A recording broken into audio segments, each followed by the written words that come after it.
మీరు ఆ మురుగ వృత్తిని వదులుకునాలి అని.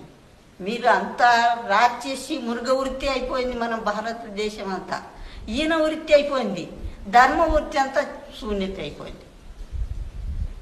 దయమయత్వం అనేది లేకుండా అయిపోయింది. అది ఆ ప్రాణి తల్లడిస్తుంటుంది అన్నమాట, అమ్యా అంటే వదులుతుంటుంది అన్నమాట.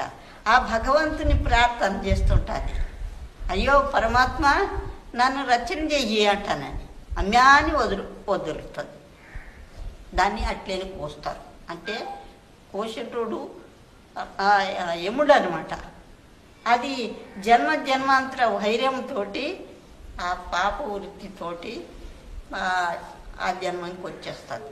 వచ్చేసి ఇక దాన్ని నోట్ల పడుతుంది అనమాట. మీరు ఇట్లాంటి జన్మలకు పోకుండా మళ్ళా మానవ జన్మము పుట్టేటట్లాంటిగా మానవ వృత్తిని గ్రహించుకోండి.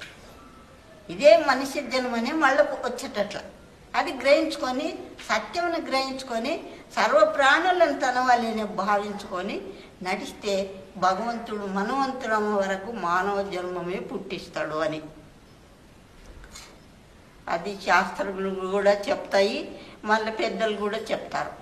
దానికి మీరు అందరూ భక్తులు ఇప్పుడు ఈ టీ లోపల